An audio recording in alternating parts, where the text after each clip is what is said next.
Hello friends, हरे कृष्णा, राधे राधे। आज है हरितालिका की व्रत और मैं नहा धोकर कर रेडी हो गई हूँ क्योंकि पूरे दिन ना पूजा की तैयारी करनी है। प्रसाद तो मैं पहले ही बना ली थी, 2 दिन पहले बनाती हूँ क्योंकि आज के दिन सिर्फ मैं डेकोरेशन करती हूँ जहाँ मैं पूजा करने वाली हूँ। तो यहाँ नहा धोकर जो बाल मेरे थोड़े से गीले हैं, फिर भी मैं थोड़े से यहाँ पर जी सीधे कर लेती हूँ कंघी से। तो यहाँ क्योंकि बाल गीले हैं और मैंने कल नहीं धोई थी क्योंकि कल था थर्सडे के दिन जो है ना सुहागिन बाल नहीं धोती है, इसलिए मैंने आज धोया है। कल धोनी चाहिए थी मगर जो सुहागिन महिला रहती है तो उस दिन हम जो है बाल नहीं धो सकते हैं, बाल नहीं वॉश कर सकते हैं क्योंकि शैम्पू उस दिन नहीं लगाया जाता है। कुमारी कन्या जो है बाल धो सकते हैं। तो यहाँ देखिए आधे से ज़्यादा मैंने डेकोरेशन कर दी है। यहाँ पर इस जैसे मैं बैकग्राउंड में इस तरह के ना हर साल इस तरह से डेकोरेशन करती हूँ जहाँ मैं पूजा करती हूँ। तो यहाँ बना ली हूँ रंगोली और चौकी भी लगा लिया है। शिव पार्वती का मिट्टी की मूर्ति हर साल रख के मैं पूजा करती हूँ। ऐसे तो मेरे घर में ब्रास के भी मूर्ति हैं शिव पार्वती और परिवार का, फिर भी मैं मिट्टी के जो है लाती हूँ पूजा करने के लिए। उसके बाद जो है ना विसर्जन कर देती हूँ पूजा करने के बाद सुबह अगले दिन। मैं अकेली ही पूजा करती हूँ इसलिए मैं पंडित जी को नहीं बुलाती हूँ। सारी चीज़ जो भी नियम पूजा की है मैं अकेली खुद करती हूँ। तो यहाँ मैं रेडी कर रही हूँ मंडप। तो इस तरह के शिव पार्वती की जब भी हम व्रत करते हैं ना तो हर साल इस तरह का व्रत करते हैं तो मंडप मैं रेडी करती हूँ और बिना मंडप की पूजा मैं नहीं करती हूँ। यही सारी चीज़ तैयारी करने में मुझे पूरे दिन लग जाते हैं। तो यहाँ देखिए बन चुकी है। तो इस तरह से ना आप पान के पत्ते भी लगा सकते हैं या तो आम के पत्ते भी लगा सकते हैं। मेरे पास आम के पत्ते नहीं है, अशोक के पेड़ है, तो उसी में से हम पत्ते लगाकर इस तरह के मंडप में लगा दिए हैं। तो बस छोटा सा एक मंडप मैंने तैयार किया है। ऐसे हर साल इस तरह से ही मंडप तैयार करते हैं। अगर इस तरह के फूल नहीं है तो आप उड़हल के या तो कनैल के भी ले सकते हैं, गेंदे के भी फूल लेकर बना सकते हैं। तो मैंने जानबूझकर जो है ना सफ़ेद वाली ही मंगाई है क्योंकि सफ़ेद वाले काफ़ी सुंदर लगते हैं। ये है तो यहाँ देखिए सफ़ेद वाले फूल, इसमें से भीनी भीनी खुशबू आती है। आप चाहें तो उड़हल या तो कनैल के फूल से भी बना सकते हैं। तो मेरे यहाँ काफ़ी ज़्यादा इस तरह के फूल निकलते हैं तो इसी से मैंने मंडप बना दिया। इसमें भी से भीनी भीनी खुशबू आते हैं और शिव जी को काफ़ी ज़्यादा ये फूल पसंद भी रहता है। जैसे कनैल के रहते हैं, धतूरे के रहते हैं और मदार के भी रहते हैं। तो मदार के तो अभी नहीं मिल रही है, काफ़ी ज़्यादा बारिश हुई है मेरी तरफ इसलिए नहीं मिली है। यहाँ रंगोली भी बना लिया है। हर साल मैं रंगोली बनाकर ही पूजा करती हूँ क्योंकि आज के दिन शिव पार्वती का विवाह हुआ था तो उस हिसाब से जो है रंगोली भी बनाना उचित है। और यहाँ देखिए सारे पूजा की तैयारी करने के बाद मैं भी रेडी हो गई हूँ। तो कमेंट करके बताना कि मैं कैसी लग रही हूँ ये साड़ी में। तो मैं इस तरह से जब व्रत रहता है ना तभी मैं जो है साड़ी पहनती हूँ। और ये मेरे लिए आज आया था गजरा, रात में ही आ गया था। तो पहली बार जो है मैं गजरा लगा रही हूँ और ये इतने साल में। तो यहाँ देखिए मैं रेडी हो गई हूँ और मैचिंग में चूड़ी कंगन सब कुछ पहनी हूँ और ये नथिया भी पहनी हूँ। तो बस साल में एक ही बार मैं इस तरह से रेडी होती हूँ और ये बाकी दिन जो है ऐसे ही सिंपल ही जैसे रहती हूँ वैसे रहती हूँ। तो यहाँ देखिए सारे मैं गोल्ड के ही पहनी हूँ। आज यहाँ शिव पार्वती की देखिए आप पूरी वीडियो आपको दिखाऊंगी और पूरे सुबह से लेकर मैंने दिनचर्या आपको दिखाया है कि कैसे अपने जिस दिन मेरे व्रत रहते हैं तो मैं कितने सारे काम करती हूँ व्रत के दिन भी। तो कोई होते हैं ना जिस दिन व्रत रहते हैं तो वो पूरे दिन सोए रहते हैं, मैं सोती नहीं हूँ, बस पूजा पाठ के ही भी काम में लगी रहती हूँ। जैसे आपने देखा कि मैं कैसे मंडप तैयार किया और कैसे सजाया है। तो बस ज़्यादा डेकोरेशन नहीं किया है क्योंकि फूल मेरे पास कम ही थे इसलिए मैंने हल्के से फूल से डेकोरेशन किया है, ज़्यादा नहीं किया है। बारिश बहुत 2-3 दिन से मेरे यहाँ हो रही थी। ऐसे मेरे छत पर तो बहुत सारे प्लांट के फूल के प्लांट हैं मगर बारिश के कारण ना बिल्कुल कम ही फूल निकल रहे हैं, इसलिए मार्केट से बहुत थोड़ा सा ही लाया था और जो घर का था बस उसी से मैंने जो है डेकोरेशन कर दिया है। यहाँ पर अब करते हैं हम पूजन। सबसे पहले मैंने कलश स्थापित किया है। तो कलश में जो डालते हैं जैसे हल्दी, चंदन, चावल, कुमकुम, पुष्प और एक सिक्का जरूर डालनी चाहिए, सुपारी भी डालनी चाहिए, लौंग इलायची भी डालते हैं। तो जो कलश में जो डलती है बस वही सारी चीज़ मैंने डालकर दीपक प्रज्वलित कर दिया क्योंकि ये अखंड ज्योत जलेगी रात भर पूरी। तो इस तरह से होती है मेरी पूजा व्रत हरितालिका के दिन। इस तरह से देखिए एक माला गेंदा के तो मैंने शिव पार्वती को पहना दिया है और साथ में गणपति भी है। तो मिट्टी के मिल जाते हैं मार्केट में, अगर नहीं मिलते हैं तो आप घर पर भी बना सकते हैं। ऐसे तो मेरे घर में ब्रास की भी मूर्ति है शिव परिवार का, मगर मैं हर साल मूर्ति मंगाती हूँ मिट्टी का, इन्हीं पर पूजा करती हूँ। उसके बाद अगले दिन सुबह की भी पूजा कर कर इनको विसर्जन कर देती हूँ। यहाँ देखिए मेरे पास शिवलिंग भी है, नर्मदा की शिवलिंग है, फिर भी मैं मिट्टी के पार्थिव शिवलिंग बना के आज के दिन ना पूजा करती हूँ माँ गौरा के साथ। और शिव परिवार जितने भी हैं, कार्तिक हैं, गणेश जी है, माँ पार्वती हैं, बीच में मैंने शिवलिंग बनाए। एक थाल में इस तरह से बना लीजिए और इस तरह से पूजा भी कर सकते हैं। ये अच्छे नियम रहते हैं पूजा करने की। दैनिक पूजा तो हम डेली ही करते हैं। जैसे मेरे यहाँ वीडियो में आपको कभी कभी मिलता होगा देखने को कि मेरे जो नर्मदे शिवलिंग है बहुत बड़े हैं, उन पे डेली पूजा होती है। ऐसे में जब भी कोई जो साल में एक बार जो व्रत आती है ना तो इस तरह से मैं मिट्टी के बनाकर शिवलिंग निर्माण करके पार्थिव शिवलिंग बनाकर पूजन करती हूँ। शिव परिवार को पूरा एक थाल में इस तरह से। नहीं भी आता है तो आप कोई डिजाइन नहीं भी आता है, जैसे कि उनका फेस नहीं भी बनाने आता है तो उनके नाम से ना बस इस तरह से मिट्टी गोल करके रख कर और शिव परिवार के नाम लेकर जो बनाकर पूजा भी कर सकते हैं। यहाँ देखिए मैंने जल का भोग भी लगा दिया है। अब चलते चलते हैं जो भी आप अपने लिए श्रृंगार निकाले हैं, दान करने के लिए श्रृंगार निकाले हैं, वो सारे चीज़ हम यहाँ एक-एक करके यहाँ रखते जाएँगे और प्रसाद में जो भी फल-फूल है उसे हम रखेंगे। जो भी बेलपत्र आपको चढ़ाना है आज के दिन बेलपत्र ज़रूर चढ़ाइएगा, ज़रूर अर्पित कीजिएगा। अगर मदार के पुष्प हैं, माले हैं वो भी अर्पित कीजिएगा, समी पत्र अर्पित कीजिएगा और दूर्वा ज़रूर अर्पित कीजिएगा शिव जी पे।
तो फ्रेंड्स मेरी वीडियो आपको कैसी लगती है और कल मैंने दिया भी आप सभी के साथ शेयर किया है। जो मैं अपने दिनचर्या में करती हूँ, मैं अपने लाइफ में करती हूँ, आप सभी के साथ सब कुछ शेयर करती हूँ। तो और भी अच्छे वीडियो आपके साथ में शेयर करूँगी। जो भी दीपावली पर आने वाली है, दशहरा नवरात्रि पर आने वाली है, सब कुछ पूजा पाठ दिनचर्या इसी ब्लॉग में मैं डालती रहती हूँ। तो यहाँ देखिए मेरी पूजा जो है ऑलमोस्ट हो गई है और यहाँ मैं धूप जलाना भूल गई थी क्योंकि बहुत ज़्यादा गर्मी लग रही थी। फ़ैन को मैंने बंद कर दिया है ना, तो इतने सारे कपड़े पहनने के बाद ना बहुत ज़्यादा गर्मी लग रही है। नए कपड़े पहनने के बाद तो और ज़्यादा गर्मी ही लगती है। और रात भर ना 2-3 दिन से बारिश हो रही है, फिर भी ना गर्मी कम नहीं हो रही है और ज़्यादा गर्मी जो है बढ़ती ही जा रही है। बारिश होने के बावजूद दिन में धूप करती है, रात भर जो है ना बारिश मेरे तरफ 2-3 दिन से हो रही है, लगातार हो रही है।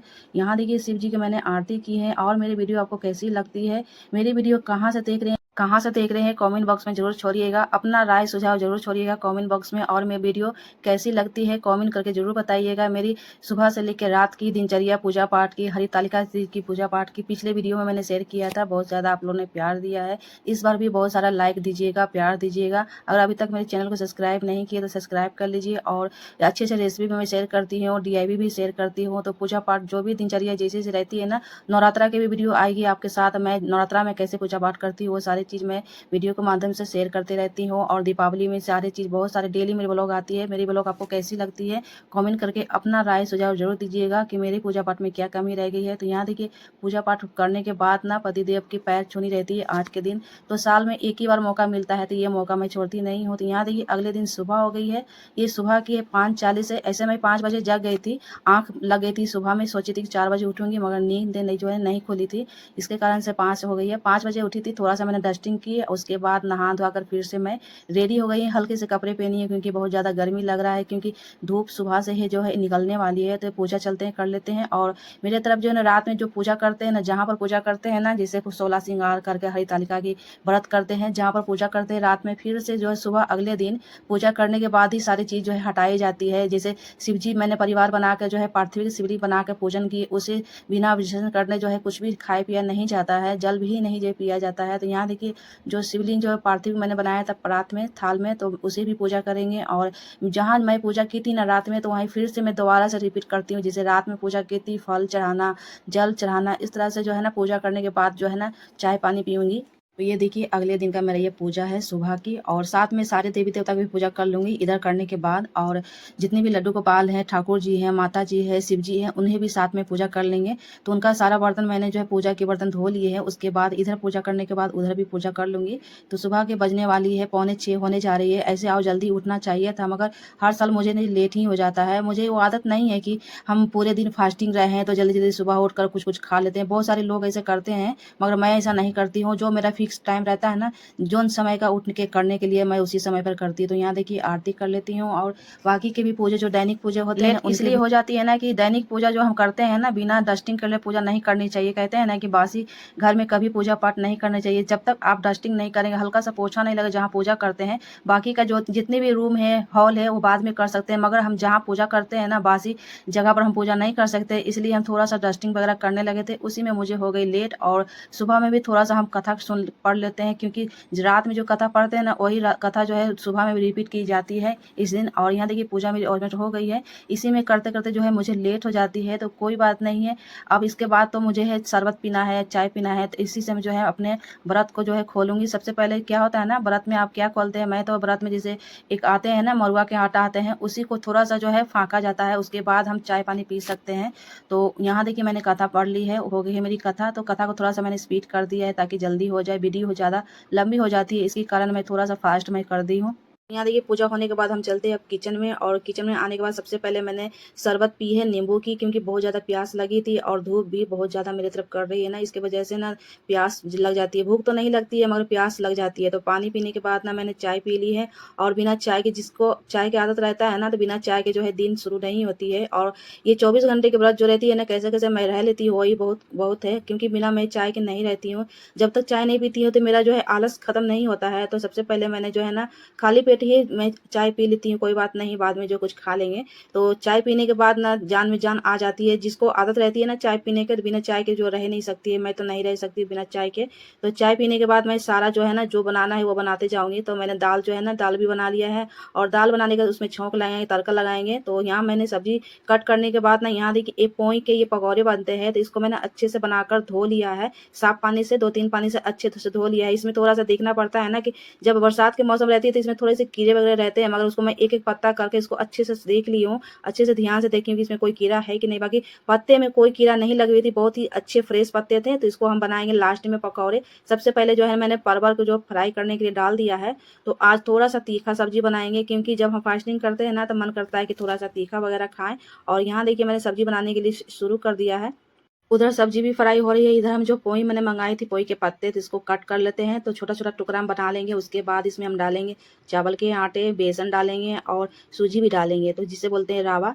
तो सूजी के साथ डालेंगे ना तो इसका पकौड़ी बहुत ही जो है ना कुरकुरे होती है। तो यहाँ देखिए जो मैंने मसाले तैयार किए थे ना, इसको हम डाल दिए, तड़के लगा दिए दाल में। इस तरह के बच्चे पसंद करते हैं, तो इसी तरह मैं दाल तड़के लगाती हूँ। तो इसमें हम दालू फ्राई कर लेते हैं। तो जो मसाले मैंने सबसे पहले मसाले ही भूनती हूँ, उसके बाद में आलू के साथ और परवल के साथ मिक्स करके उसके बाद जो है हल्का सा हम फ्राई करेंगे। 10 से 15 मिनट फ्राई करने के बाद पानी डाल देंगे। तो उसके बाद देखिए चलते हैं जो मैंने पकौड़े के जो पोई के पत्ते मंगाए थे छोटे छोटे टुकड़े बना के, उसके बाद हम इसमें डालेंगे बेसन, सूजी, चावल के आटे, तीनों को मिक्स करके ना इसमें अगर बनाएंगे ना तो पकौड़े बहुत ही टेस्टी बनते हैं। जो बिहार से उनको पता होगा कि पोहे के पकौड़े और बचके कैसे बनते हैं। तो इसमें डालना कुछ नहीं है, चावल के आटे ले लीजिए, सूजी ले लीजिए और बेसन ले लीजिए। बस डेली हम जो सब्जी में मसाले डालते हैं वो मसाले आप डाल लीजिए। अगर लहसुन प्याज खाते हैं तो लहसुन भी डाल सकते हैं। मेरे यहाँ नहीं बनता है तो लहसुन प्याज मैं नहीं डालती हूँ। बिना लहसुन प्याज के भी बहुत ही टेस्टी बनती है। तो हल्दी पाउडर डालेंगे, मिर्ची पाउडर डालेंगे, जो सब्जी में हम मसाले डालते हैं ना बस उसी को डालना है, अलग से कुछ नहीं डालना है। अलग से आपको अगर लहसुन खाते हैं तो लहसुन डाल सकते हैं, मेरे यहाँ नहीं डालती है तो बस मैं अवॉइड करती हूँ, स्किप करती हूँ, नहीं डालती हूँ। तो बस उसको मिक्स कर लेंगे। मिक्स करने के बाद नमक डालना है, तो नमक बाद में लास्ट में जब हम बनाएंगे उसमें डालेंगे। तो अभी हम अच्छे से मिक्स करके इसको ढक कर छोड़ देंगे, क्योंकि इसमें सूजी है, चावल के आटे हैं, तो इसको फूल जाएगी ना। उसके बाद पहले तो हम क्या करेंगे, इसको मिक्स कर लेंगे। मिक्स करने के बाद इसको ढक कर छोड़ देंगे। तो इसको सबसे पहले आपको सूखा ही मिक्स करना है, क्योंकि पोई में ना पानी छोड़ता है, इसलिए मैं नमक बाद में डालूंगी। सबसे पहले इसको अच्छे से सूखा ही में मिला लेती हूँ। उसके बाद देखेंगे इसमें कितना पानी जाएगा, उसके बाद थोड़ा थोड़ा पानी डालेंगे। एक बार आपको नहीं डालना है, बस हल्का सा आप जैसे आटे लगाते हैं ना थोड़ा थोड़ा डालकर उस तरह से आपको इसको मिला लेना है। तो एक बार ज़रूर ट्राई कीजिएगा पोई के पकौड़े ये बच के। मैंने पिछले वीडियो में भी दिखाया था आपको अरुई के पत्ते को बच के कैसे बनाते हैं, उसका भी बहुत ही टेस्टी होता है। जैसे हम कोई भी व्रत करते हैं ना, आजकल इस तरह के पोई के पत्ते मिलते हैं, इसका सब्जी भी बना सकते हैं आलू में डालकर टमाटर के साथ, तो इसका भी सब्जी बहुत ही टेस्टी बनता है। जैसे हम पालक पनीर बनाते हैं ना, ठीक उसी तरह पोई पनीर भी बना सकते हैं। तो ये पोई ना बहुत ही हेल्थ के लिए बहुत अच्छा है, आँखों के लिए अच्छा होता है। इसे खाने से आपके जितनी भी कैल्शियम की कमी होती है वो कमी पूरे होते हैं। मेरे बच्चे नहीं भी खाते हैं, मैं भी थोड़ा बहुत जो है बना ही लेती हूँ। इसको